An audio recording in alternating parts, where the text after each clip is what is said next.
Впрочем, как и всегда, Катя готовится пожалеть о том, что первые слова сегодняшнего утра говорю я. Тем не менее, меня это не останавливает. Доброе утро, дорогие наши зрители. Всем тем, кто открыл глаза, кто проснулся, включил Якутия-24 и готов встречать наступивший день вместе с «Утро Якутии», самой семейной, теплой, уютной и вообще самой лучшей программой на всем телеканале Якутия-24. А встречаем сегодняшнее утро вместе с вами мы, Катерина Винокурова и Павел Танин. Еще раз доброе утро. Да, всем доброе утро. 10 марта на календаре. К слову, поздравляем всех женщин, прекрасных девушек, наших телезрительниц с прошедшими очень, скажем так, продолжительными праздничными Спасибо вам, выходными. женщины, за 3 дня. Да, выходных. и за то, что мы начинаем неделю со вторника, да, Паш? Да, который сегодня понедельник, но все-таки вторник. А тебя тоже с прошедшим праздником, Спасибо, Паш. конечно же. Вот. Ну, много всего интересного будет, не будем затягивать, поэтому давайте о самом главном, наверное, поговорим о том, что происходит за окном, потому что последнюю неделю там что-то вообще неуловимое и непонятное.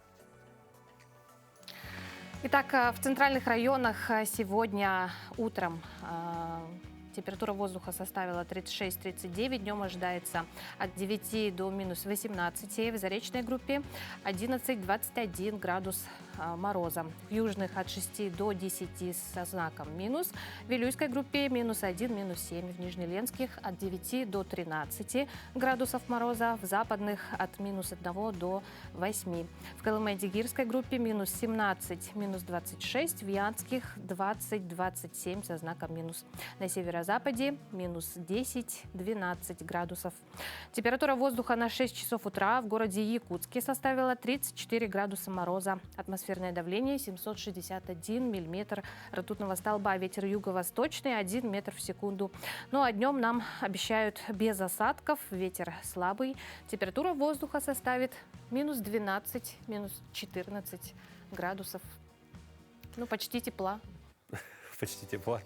Ну, вот я про эти, собственно, качели температурные говорю, что ночи у нас очень холодные, дни у нас уже прям весенние по-настоящему. Как долго это продлится, лично я не знаю. Если знаете вы, может быть, как-то поделитесь со мной этой информацией. Тем не менее, давайте узнаем о том, что происходит в республике, за ее пределами. Наши коллеги из информационной службы готовы рассказать о последних новостях.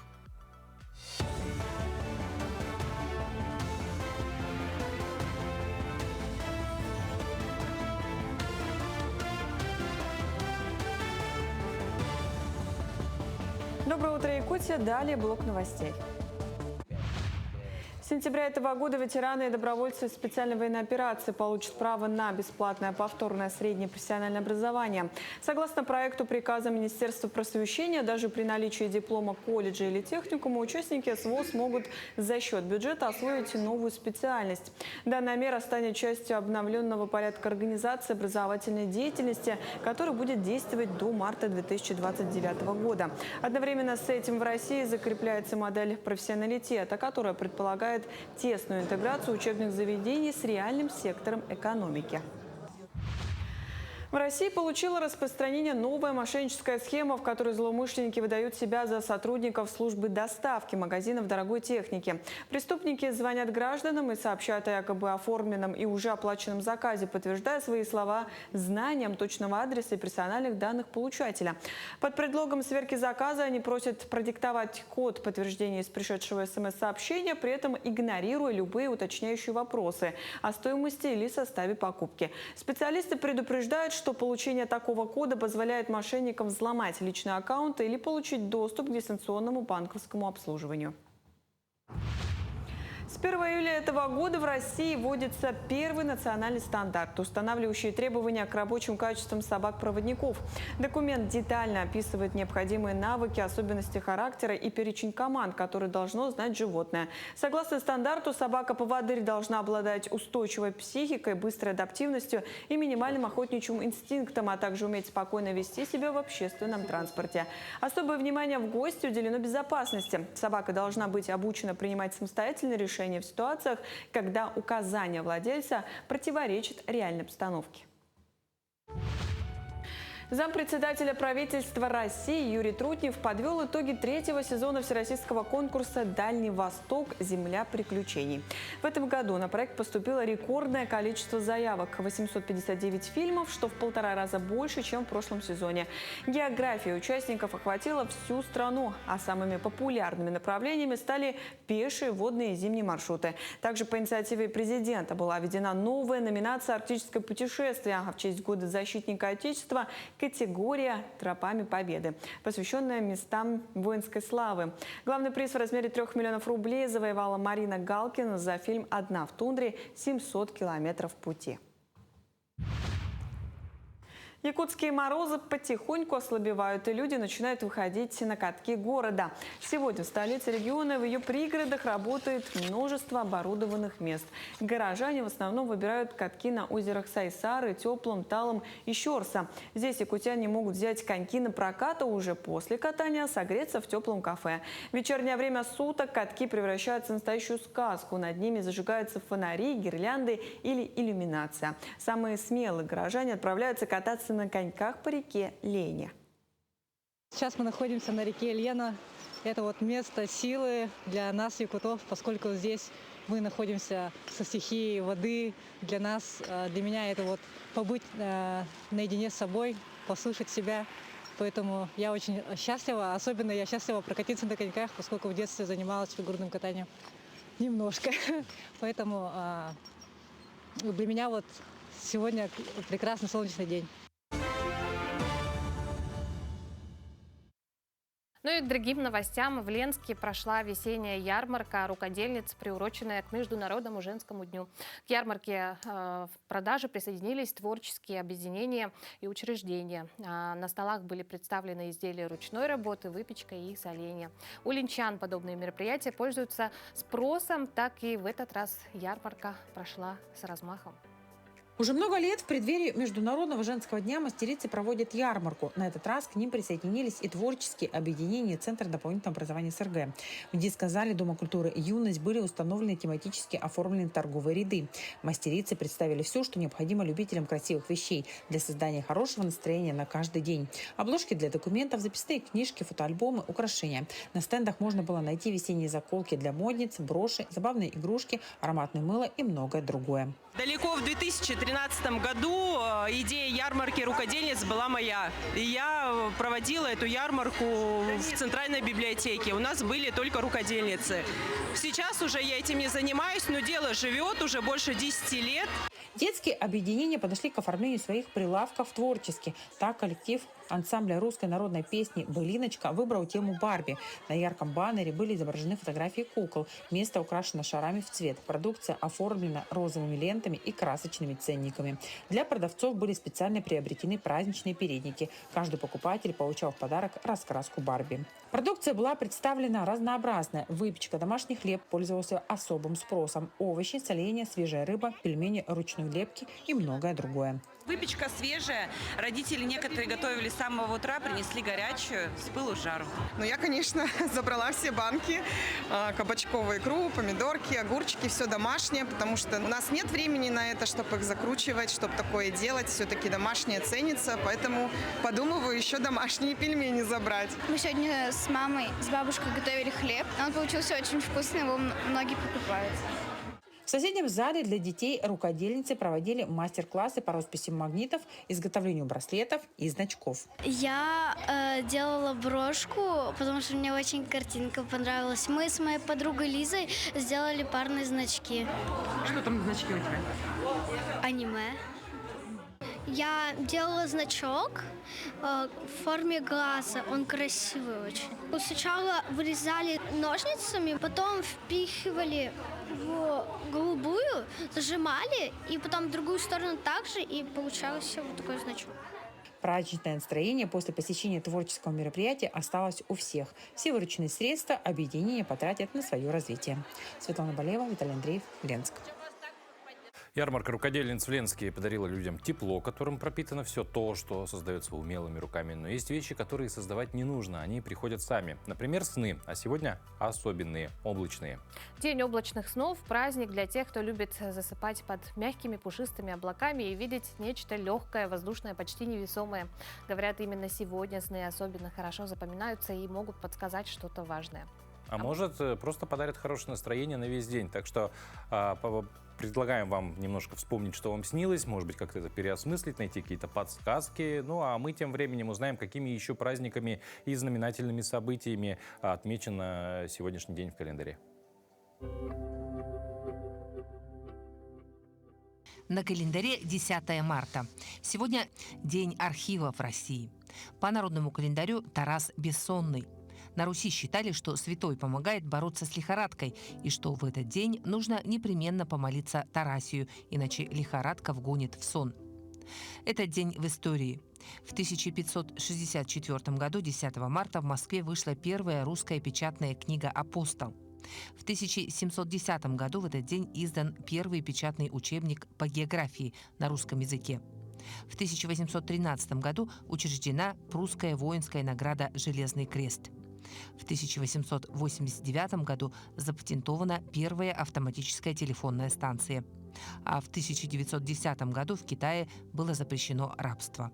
В этот день родились Василий II Московский Темный, великий князь Московский; Василий Каратыгин, русский актер, знаменитый трагик; Александр III Романов, российский император; Александр Зацепин, советский российский композитор, народный артист и герой труда России; Владимир Гостюхин, советский белорусский актер театра и кино. Именины отмечают Александр, Антон, Евгений, Николай, Тарас и Федор. В России, в том числе и в Якутии, стартовала неделя борьбы с гепатитом С. Болезнь эта коварная, долгие годы может никак себя не проявлять, но при этом разрушать печень. Многие узнают о своем диагнозе случайно, уже на поздних стадиях. Но есть и хорошие новости. Сегодня гепатит С – это не приговор, а просто болезнь, которую можно вылечить. Как не пропустить первые звоночки и когда бить тревогу? Об этом поговорим с главным внештатным специалистом Минздрава Якутии по инфекционным болезням Снежаной Слепцовой. Снежана, доброе утро. Доброе утро. Доброе утро. Вот, ну, вообще слово гепатит звучит страшно уже как бы изначально, тем не менее он подразделяется, да, А, Б, самые такие распространенные, С. Вот чем он отличается от своих собратьев, если можно так выразиться? Гепатит С – это прежде всего инфекционное заболевание. Оно вызывается вирусом и поражает печень. И в отличие от гепатитов А и Е, это прежде всего, конечно, отсутствие хронического течения при гепатитах А и Е. Сам гепатит С – это хроническое заболевание, оно очень долго может протекать бессимптомно, да, но в конечной стадии развивается хроническое воспаление, и мы видим в финальной стадии, конечно, что печень начинает терять свои функции. Это очищение крови, это усвоение питательных веществ, борьба с инфекцией, а далее уже может происходить злокачественная трансформация, развитие рака печени, цирроза печени. Ну и надо помнить, что гепатит С – это еще системная болезнь, как мы называем, да, и она помимо печени поражает и другие органы. Это прежде всего суставы, щитовидная железа, может развиться сахарный диабет второго типа, кожа, лимфатическая система. Поэтому, конечно, заболевание достаточно серьезное, да, а также от гепатита А его отличает путь передачи, потому что гепатит А у нас называется как болезнь грязных рук, передается через инфицированные предметы домашнего обихода, немытые фрукты,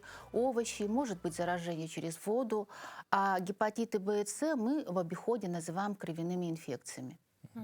Как вообще можно заметить какие-то симптомы, да? Можно ли вообще распознать визуально, скажем так, по человеку, что он заражен, да, или уже имеет такую болезнь? Да, вот злободневность, наверное, и актуальность этих инфекций, как мы называем парентеральных гепатитов, Б, С, еще есть дельта-гепатит, как раз в том, что в самом начале они могут протекать бессимптомно, особенно гепатит С. Поэтому здесь очень важно проходить лабораторное исследование специальное, да, особенно тем, кто имел какое-либо рисковое поведение. Это проведение операций, какие-то манипуляции, косметологические косметические, маникюрные, у кого есть татуировки, пирсинг, это тоже обязательно надо проходить. Если, вот мы, в принципе, про симптоматику поговорили, тем не менее, понимаем, что иногда бывает бессимптомное течение болезни, какие-то вот прям звоночки, которые, надо сходить, провериться. Ну, во-первых, конечно, это внешние факторы поведения. Я уже об этом сказала, что незащищенный половой контакт, какие-то манипуляции, которые связаны с повреждением кожи и слизистых. Обязательно после этого в течение года надо сдавать анализы. Ну, а в начальных проявлениях клинических, да, вообще гепатит сам по себе, он протекает бессимптомно. Печень, мы говорим, самый терпеливый, самый молчаливый орган, который не имеет абсолютно никаких болевых рецепторов. И первый звоночек, как вот вы сказали, это прежде всего немотивированная утомляемость, слабость, которая зачастую иногда, ну, скажем, игнорируется людьми, да, и это может быть проявлением хронического поражения печени. Как можно провериться, да? Какие-то анализы специально сдаются? Как обнаружить? Для того, чтобы узнать, есть ли у тебя гепатит, надо сдать серологическое исследование на антитела к гепатиту, подтвердить это еще ПЦР-анализом. Все это сейчас доступно всем и каждому, не только в нашей республике, и во всей стране, да, потому что сейчас у нас идет национальный проект «Продолжительная активная жизнь», в рамках которого мы реализуем проект по элиминации, то есть по излечению, да, искоренению гепатита С в целом по стране. Поэтому в рамках вот этого проекта проводится бесплатное обследование в рамках диспансерного наблюдения, да, и каждый человек может сдать этот анализ, провериться и узнать, есть ли гепатит или нет. Вот вы одну вещь сказали касательно, наверное, типа, да, болезни, именно гепатит С и Б, что, может быть, недословно сейчас скажу, что это больше кровяные болезни, то есть через кровь передаются. Отсюда вопрос такой, да, наверное, немаловажный, касательно беременности. То есть если, допустим, мамочка с гепатитом, это 100% вероятность, что и ребенок рождается с гепатитом, или все-таки нет, это не так работает? Передается. Если мама больна гепатитом, причем в активной форме, то чаще всего инфекция может передаваться во время самих родов. Это примерно у 6 женщин из 100, да? Поэтому мы всем женщинам, да, рекомендуем планировать беременность, обследоваться на гепатит, прежде чем, значит, произойдет это замечательное событие в ее жизни, да? Потому что сегодня гепатит С лечится, курс, значит, занимает от 2 до 3 месяцев, да, поэтому все это можно прекрасно спланировать и защитить как маму, так и ребенка, потому что сам гепатит, он еще может утяжелять и течение беременности. Ну, а то, что касается грудного вскармливания, в целом здесь нет противопоказаний, но риски существуют, опять же, когда, например, у мамы, женщины, да, могут быть трещины на сосках, тогда через кровь она может при грудном вскармливании инфицировать ребенка. В грудном молоке практически не содержится вирус для того, чтобы заразить ребенка. Снежана Спиридоновна, ну и соответствующий вопрос, да? Как лечится хронический гепатит? Ну, сегодня мы имеем прекрасный доступ, можно сказать, да, к тем противовирусным препаратам, которые полностью излечивают гепатит. Это случилось практически 10 лет назад, когда мы вступили в новую эру, можно сказать, терапии гепатита С, когда буквально в срок от 2 до 3 месяцев можно полностью излечить вирусный гепатит С. Эффективно в среднем вообще в мире достигает 97%. И в рамках национального проекта вот за последние 3 года мы вылечили более 2700 человек с гепатитом С. За последний 25 год это 1200 пациентов. И у нас очень хорошая эффективность, надо об этом сказать. Это 99,2% людей, которые получали лечение, полностью, как мы говорим, освободились от вируса. Да? Сегодня это лечение доступно всем, как в городе Якутске, так и в отдаленных районах. У нас несколько программ лечения. Это и дневной стационар, и амбулаторная помощь. Ну и есть отдельная программа для льготных категорий. Ну, спасибо вам за такую просветительскую работу. Мы желаем вам успехов Спасибо. в вашей работе. Ну, а вам, дорогие зрители, желаем, конечно же, не забывать заботиться о своем здоровье, потому что самое главное, что у нас есть и что потом не восстановить в полной мере. Ну, а печень не зря сравнивают с лабораторией организма. Она отвечает за очищение, обмен веществ и множество других процессов. И когда печень в порядке, тело работает как часы. Ну, а чтобы чувствовать легкость во всем теле, важно помнить еще об одной проблеме – отеки. Застой жидкости часто случается у тех, кто много сидит, мало двигается или просто устает. Но с этим можно справиться без таблеток. И сегодня в нашей утренней зарядке упражнения японской гимнастики, которые помогают разогнать лимфу, убрать отеки и вернуть телу легкость. Всего несколько минут, и вы почувствуете разницу.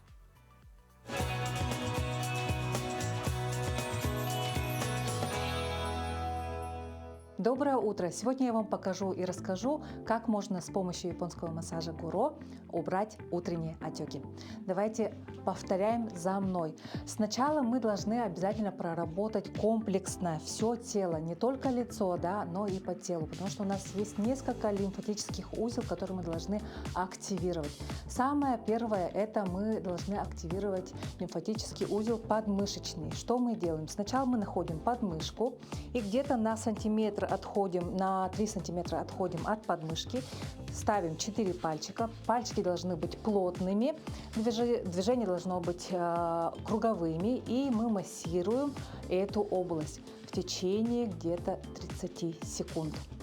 Также переходим на другую сторону. Также находим подмышку, где-то 3 сантиметра отходим горизонтально и делаем вот такие вот круговые движения по этой зоне 30 секунд. Дальше переходим у нас на ключичную зону. Получается, мы находим ключицу, вот она у нас, выпирающая ключица, да, и мы 4 пальчиками прямо втапливаемся внутрь. Если вы не можете втопиться 4 пальчиками в ключицу, то вы можете приподнять плечи и немножко отвести вперед, и вы увидите такую вот впадину.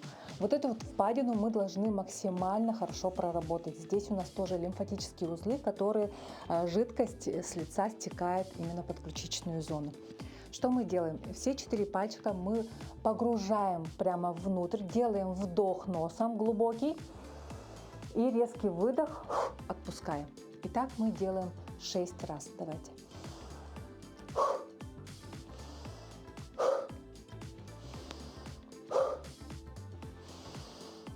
И последний. Вы должны почувствовать такое вот легкое, не знаю, может быть покалывание, да, а может быть какое-то, особенно в области шеи, как будто бы у вас потливость, наступает потливость. Это очень хорошо, хороший знак, что у вас лимфа не застоялась. Также у нас есть лимфатические узлы, которые находятся в паховой области. Мы просто такие вот делаем вибрационные движения. Сильно мы не стучим кулачком в этой области, просто можете вот такие вот вибрационные движения промять. Также у нас лимфа оттекает снизу вверх. Да? Что мы делаем? От голени такие вот похлапывающие движения с боков и с передней и задней части ноги. Делаем просто похлапывающие движения, и очень вы заметите, как отек будет сходить с лица.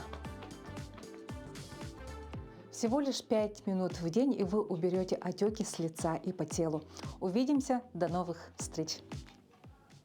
Говорят, что пенсия – это время заслуженного отдыха, но герои нашего следующего сюжета доказывают обратное. Отдых может быть активным, насыщенным и очень радостным. Вот уже почти 30 лет отделение дневного пребывания РЧИМ открывает свои двери для пожилых людей и инвалидов. Здесь не просто заботятся о здоровье, здесь дарят общение, новые увлечения и настоящую вторую молодость.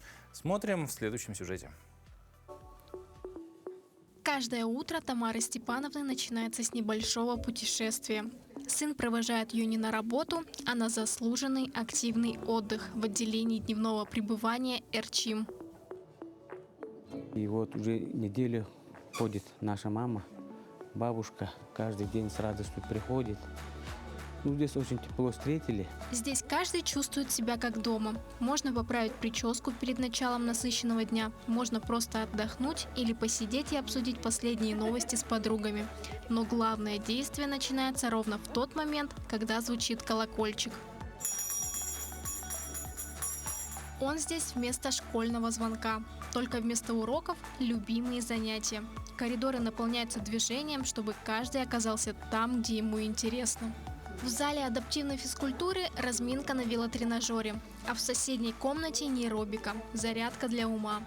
От физической нагрузки плавно переходим к психологической. На занятиях с психологом учатся справляться с тревогой и просто говорить о важном. А когда душа просит творчества, добро пожаловать на трудотерапию. Здесь рождаются маленькие шедевры своими руками. Но и про интеллект не забывают. Группа английского языка с азартом повторяет новые слова. Откуда вы, литовцы? Where are you from? Where are you from? И, конечно, самое главное – здоровье. Прежде всего, кабинет врача, работу которых отмечает постоянный отдыхающий. Терапевт есть, вот медсестра, кто у кого какие проблемы, они показывают, рассказывают. Даже здесь врачи приходят, обследование делают, вот делали обследование. Ну, вообще, это, кто знает, те всегда хотят сюда попасть. Такая работа не проходит бесследно. И результаты подтверждают не только сами отдыхающие, но и специалисты. В конце каждого заезда мы фиксируем и наблюдаем позитивную динамику вот именно в психоэмоциональном состоянии наших подопечных. Это значит снижение уровня тревожности, симптомов депрессии, повышение самооценки, также сохранение и улучшение когнитивных функций, а также расширение круга общения. Эрчим в переводе с якутского «энергия».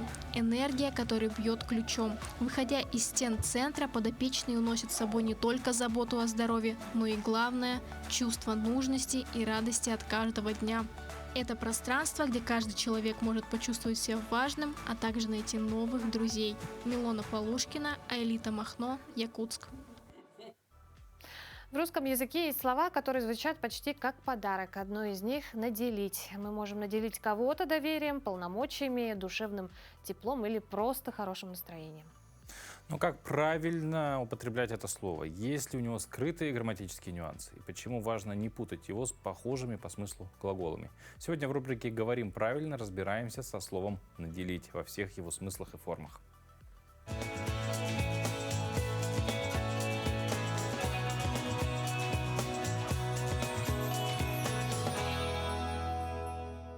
Доброе утро, дорогие телезрители! В русском языке есть глагол, у которого вот такое значение. Отдать, предоставить или подарить кому-нибудь что-либо вещественное, передать кому-либо право или полномочия. Это глагол «наделить». Особенностью этого глагола, точнее ударений в этом глаголе, является то, что в нем, как и у глагола «звонить», ударение в формах будущего времени всегда падает на окончание. То есть он наделит, или ты наделишь, мы наделим, они наделят. Конечно, чтобы запомнить такое ударение, существуют стишки-запоминалки. Их целых 2. Итак, первый звучит следующим образом. Волшебница крестная все воплотит, красивым платьем наделит. Или другой вариант.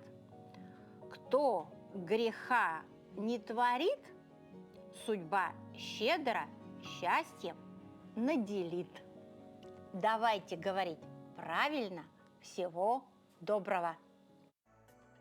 Дирижер, что поднял якутскую музыку на мировой уровень. В этом году исполнилось бы 100 лет видному музыкальному деятелю, стоявшему у истоков создания якутской музыкальной культуры, неутомимому просветителю классического музыкального и театрального искусства, пропагандисту национальной культуры Галине Михайловне Кривошапко.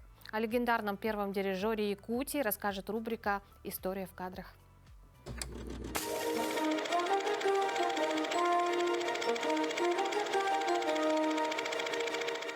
Здравствуйте, меня зовут Ирина Григорьева, я ведущий методист Национального центра аудиовизуального наследия народов Республики Саха-Якутия.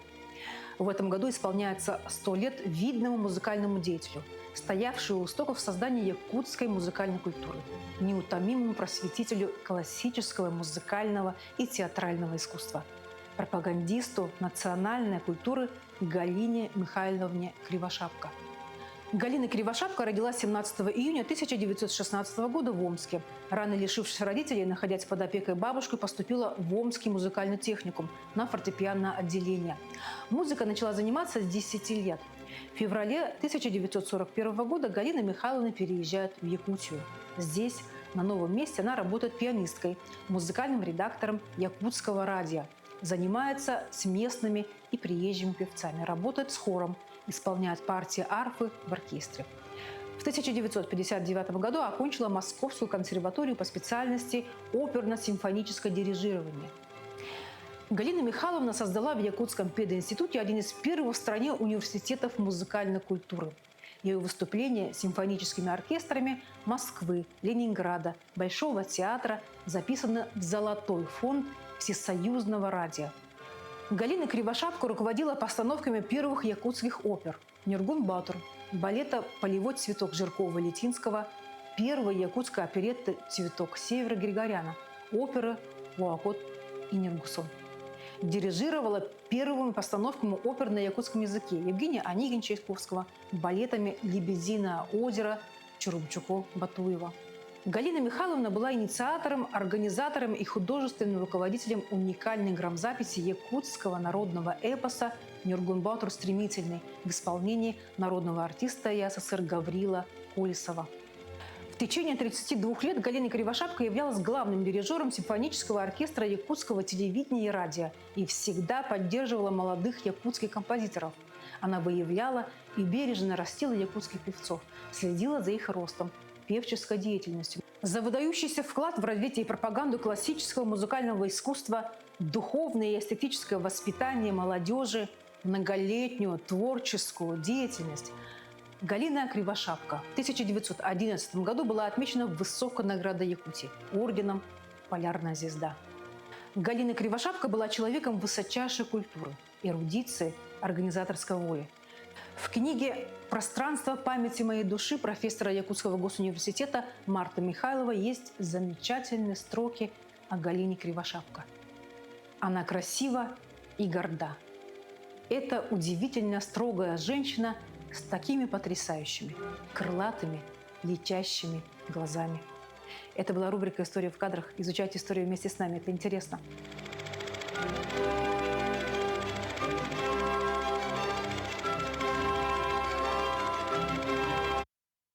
Ну, в целом, что нам помогает историю в том числе изучать и хранить ее? Это, конечно, архивы, да, в которых хранятся документы и так далее. Всегда можно прийти и узнать, какой указ там был выдан, допустим, 80 лет назад. Все это хранится в архивах. И в Якутске впервые пройдет форум архивистов. Казалось бы, да, работа людей, которые хранят документы, всегда остается за кадром. Но сегодня интерес к истории, причем к истории совместной собственной семьи, переживает настоящий бум. Все больше якутян хотят узнать, кем были их предки, найти старые фотографии и составить родословную. О том, что изменилось в архивном деле, как цифровые технологии помогают искать корни и почему первый форум – это праздник не только для профессионалов, но и для всех, кто хочет прикоснуться к прошлому, мы поговорим с директором Национального архива Якутии Петром Румянцевым.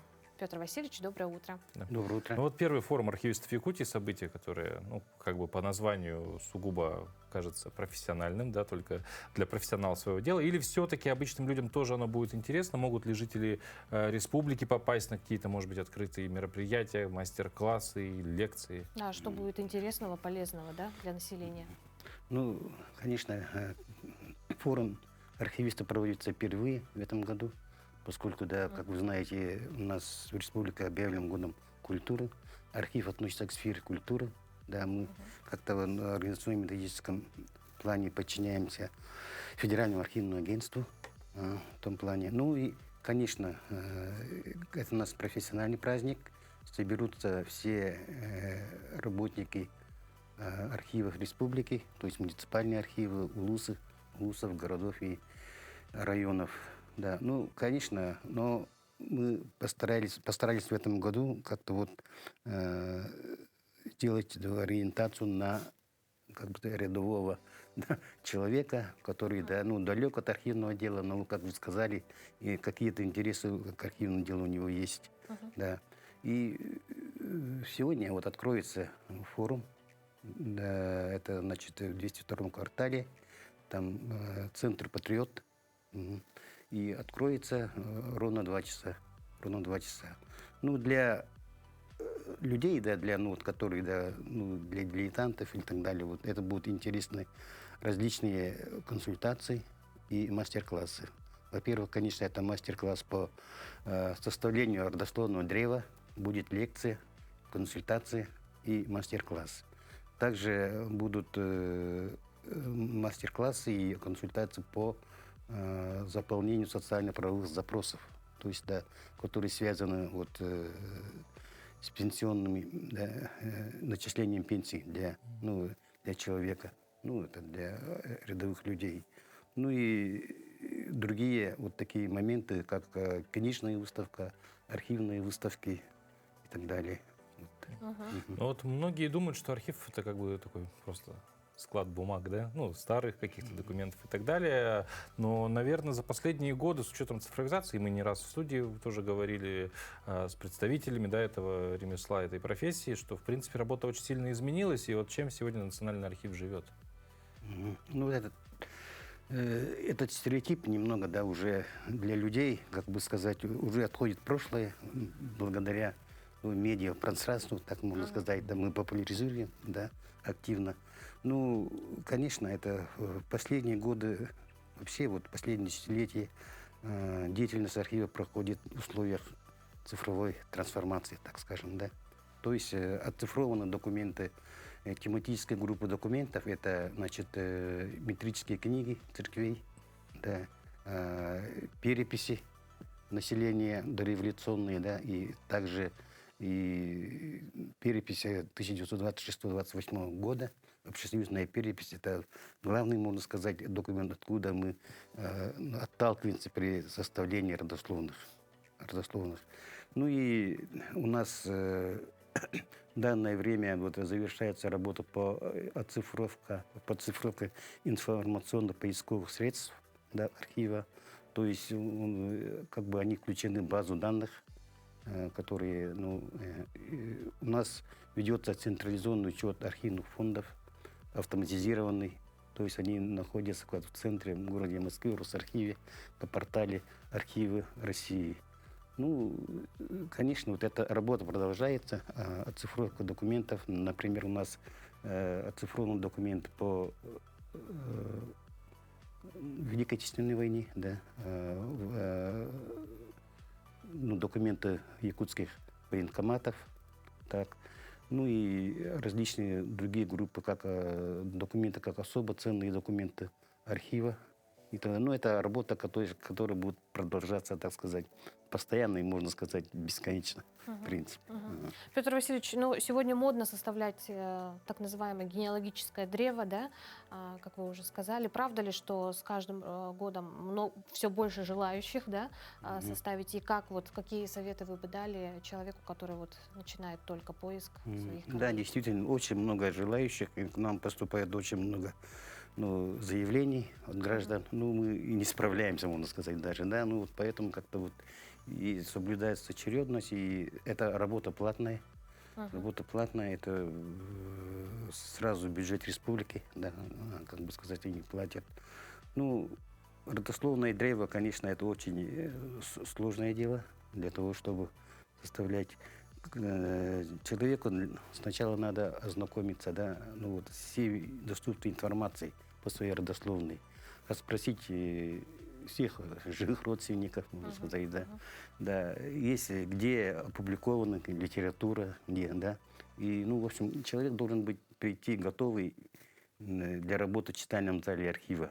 И готов, и заинтересован, да? И заинтересованный. Ну, вся информация у нее должна быть. Это очень помогает. Мы, конечно, помогаем в нашей работе, проконсультируют и так далее. И помогут.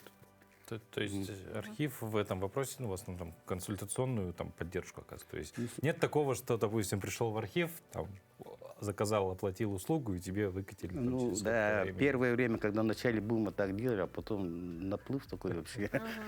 Не справляются. Да, не справляются. Ну вот если мы говорим про самостоятельное формирование, естественно, с консультацией специалистов Национального архива и так далее, но тем не менее сейчас больше самостоятельности в этом вопросе. Сколько уходит, допустим, времени в среднем, может быть, на составление одной ветки рода? Да, это значит примерно пару недель, если это очень простой запрос. Если сложный, это зависит от количества людей, так сказать, от хронологии, с какого периода надо делать. Это где-то, наверное, пару недель и до нескольких месяцев, может быть, будут стоять в очереди пока. Петр Васильевич, спасибо вам огромное за участие в нашем эфире. Конечно, призываем всех наших телезрителей знать свои корни, и по возможности, конечно, обращаться в Национальный архив за помощью. А вам желаем успехов в вашей работе. Спасибо. Ну а в мире детективной литературы есть имена, которые стали настоящими брендами. Одной из них это Ю Нёсбе, норвежский писатель, чьи книги расходятся миллионными тиражами по всему миру. Сегодня на нашей книжной полке «Нетопырь». Первая книга из знаменитого цикла о детективе Харри Холли. Именно с этого романа началось знакомство читателей с неоднозначным, противоречивым, но невероятно харизматичным сыщиком. Давайте поближе познакомимся с этим.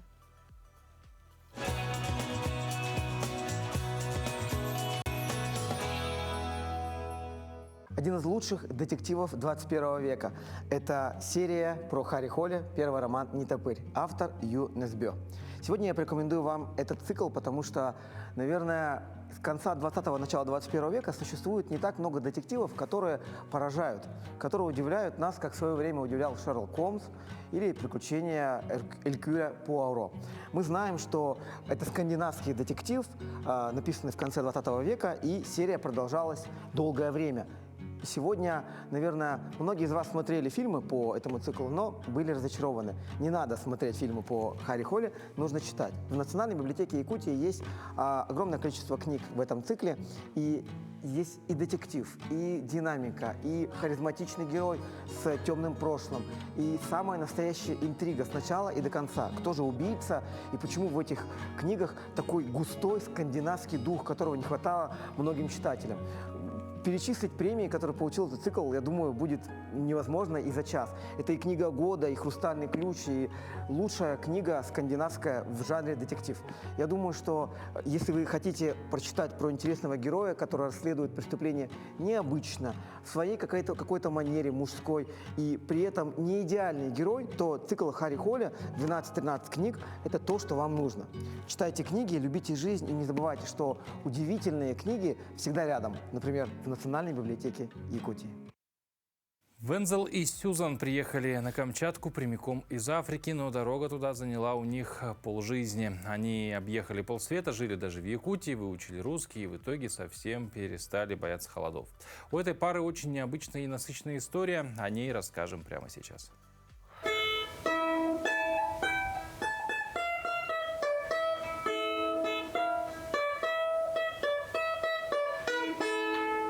Вероятность встретить на Камчатке человека, умеющего играть на балалайке, в наше время мала. Вероятность встретить на полуострове африканца, умеющего играть на балалайке, равна 1 к почти 300 тысячам. Вензел с супругой Сьюзан переехали сюда целенаправленно, пересекли полмира, выучили русский язык, быстро смирились с причудами камчатской природы. История семьи Бота долгая, но необычная. Мы же работали там в ЮАР, познакомились как студенты, женились, работали там примерно 2 года уже и стали посмотреть очень много документальных фильмов про Россию, и тем более про Дальний Восток. Это было для нас просто сказкой.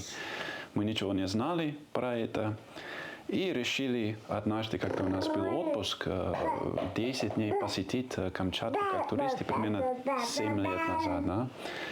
И нам очень понравилось, люди очень добрые были, нам очень понравилось в это время. Затем супруги 3,5 года прожили в Якутске. Там они поступили в университет на бюджет и отучились на филологов. До приезда в Россию оба знали только русский алфавит. Мы только алфавит, несколько слов, может быть, знали в ЮАР. Первый день в университете в Якутске. Мы вот первый раз на самом деле начали изучать русский язык. Можно сказать, мы на лайте изучали, как играли в дуэлинго. Просто нам интересно были все эти буквы ваши. Мы вообще ничего практически не смогли сказать. Например, «здравствуйте» мы не смогли сказать. Мы думали, мы умеем, но когда приехали, сразу узнали, что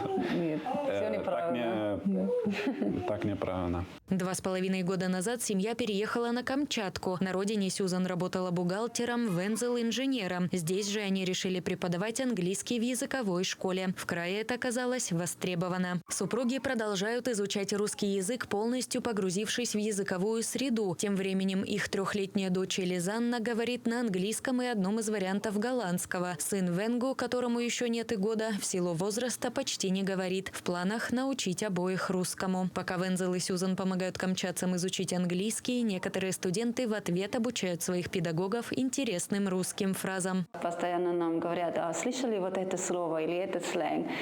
Поэтому это тоже нам очень полезно, конечно. Но я забываю, может быть, Вензел вспомнит какие-то слова. Например, каким-то макаром мы оказались в России и узнали, что русский язык не хухры, вам не хухры-мухры, да.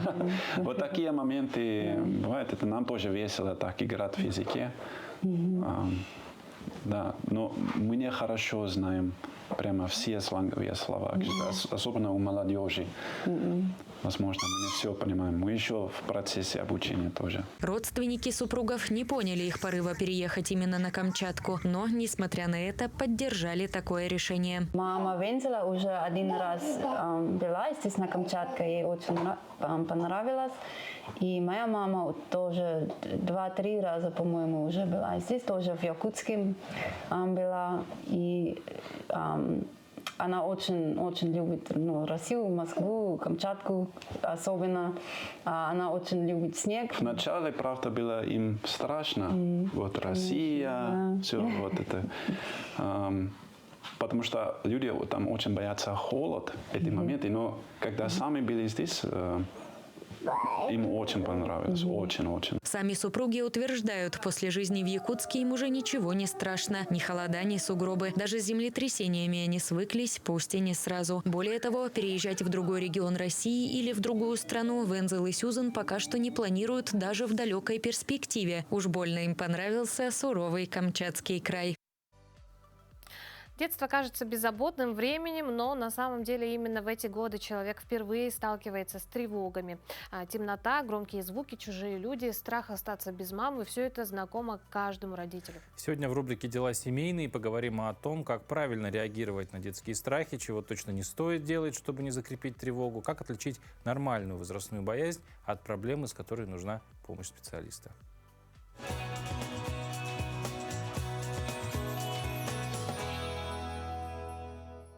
Доброе утро, Якутия!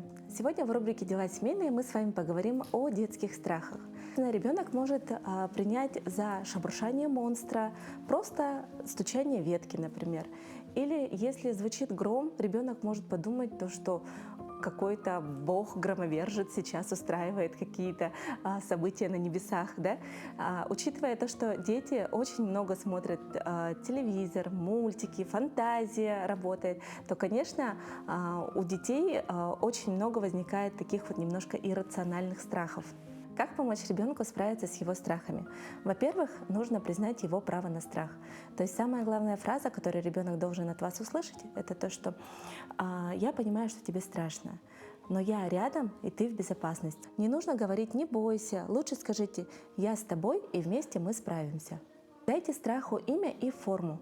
Нет ничего хуже ужаса, который вызывает именно неопределенность. Предложите ребенку нарисовать свой страх. Пусть изобразит того, кто живет под кроватью или приходит во снах. А когда рисунок готов, можно будет вместе его порвать, отправить монстра восвояси, и таким образом в игровой форме ребенок уже поймет то, что этого монстра не существует. Используйте игру или ритуалы.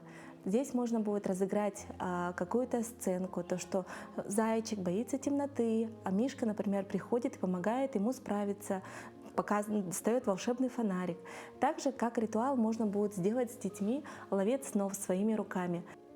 Ловец снов можно сделать из подручных материалов, то есть можно сделать из картона, взять круг, на него намотать пряжу, нитку, то, что у вас есть под рукой, и наматывая, объяснить, что таким образом этот ловец снов будет пропускать хорошие сны, а плохие сны будут там оставаться. Контролируйте информацию, которую получает ребенок.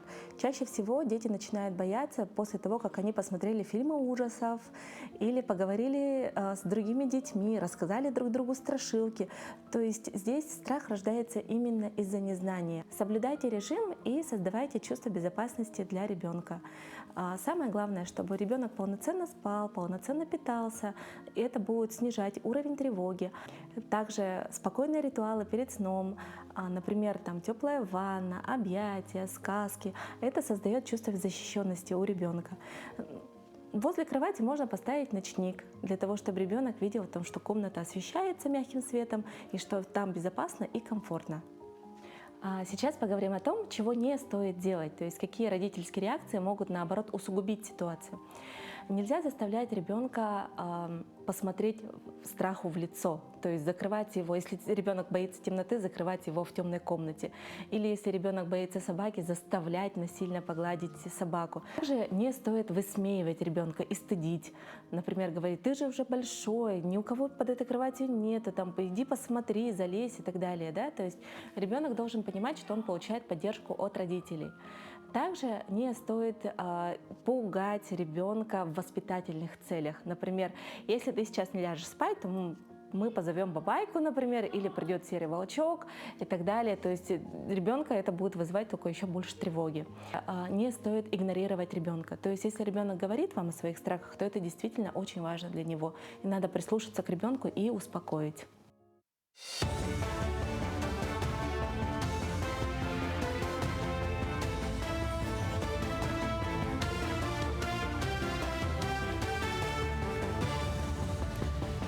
Мы продолжаем говорить о самых заметных событиях этого утра. С 1 апреля на федеральных трассах Вилюй и Колыма в Якутии начнется поэтапное снижение грузоподъемности ледовых переправ. Об этом напоминает Министерство транспорта и дорожного хозяйства республики. Речь идет о переправах через реки Лена, Вилюй и Алдан, в том числе по маршруту Якутск-Нижний Бестях. Так, с 1 апреля допустимая масса снизится до 30 тонн, с 8 апреля до 20 тонн, а с 15 апреля все переправы планируют закрыть. При этом отмечается, что указанные даты примерные и могут быть скорректированы. В Новосибирской области началось изъятие домашнего скота из личных подсобных хозяйств из-за вспышек бешенства. По данным регионального Минсельхоза, с начала этого года в области зафиксировано уже 42 очага бешенства, а в 5 районах введен карантин. Владельцам изъятых животных обещают выплатить денежные компенсации, однако власти рассматривают возможность лишения выплат тех лиц, чьи действия привели к распространению заболеваний. В профильном министерстве подчеркивают, что угрозы для жизни и здоровья населения нет, но призывают жителей своевременно вакцинировать домашних животных. Ученые Санкт-Петербургского федерального исследовательского центра РАН предложили внедрить систему генетических паспортов для северных оленей с целью повышения эффективности селекции. Проект предполагает создание специальных записей в племенной книге, которые будут содержать данные о породе, поле, возрасте, индивидуальном номере и генетическом коде каждого животного. Для ведения такого учета планируется адаптировать программное обеспечение, которое уже успешно применяется в других отраслях животноводства. Внедрение генетического мониторинга должно помочь в сохранении наиболее жизнестойких особей в условиях меняющейся природной среды. В Центре занятости населения города Якутска женщины могут пройти повышение квалификации, переподготовку или профподготовку. Эти процессы займут от 2 до 3 месяцев. Самыми популярными направлениями среди представительниц прекрасного пола являются профессия бухгалтеров, экономистов и сотрудников отдела кадров. Программа обеспечивает бесплатное обучение безработным женщинам, предпенсионеркам, родственницам ветеранов специальной военной операции, соискательницам с инвалидностью и молодежи. К тому же женская половина населения может претендовать на помощь в открытии собственного дела. Центр занятости также не забывает про поддержку женщин, совмещающих карьеру и заботу о детях. Мамы в декрете, да, они могут воспользоваться программой, это национальный проект «Кадры». Там есть категория, это женщины, находящиеся по уходу до 3 лет. Либо это мамочка, которая не работает, имеет детей до 7 лет. Она может воспользоваться этой программой один раз. Проводим очень много мероприятий для них, наши совместные мероприятия с приглашением успешных женщин, которые открыли свое дело, либо же где-то в какой-то сфере они процветают. Да? В училище Олимпийского резерва состоялось открытие мемориальной доски заслуженному тренеру России и Республики Ивану Сивцеву. Он внес значительный вклад в развитие вольной борьбы и подготовку молодых спортсменов. Сивцев был мастером спорта СССР, заслуженным работником физической культуры России и почетным гражданином Усть-Алданского и Горного Улуса. За годы тренерской работы он воспитал более 50 борцов, среди которых есть мастера международного класса и участники Олимпийских игр. В завершении церемонии участники почтили память тренера и возложили цветы к мемориальной доске. К этому часу это все актуальные новости. До встречи в эфире.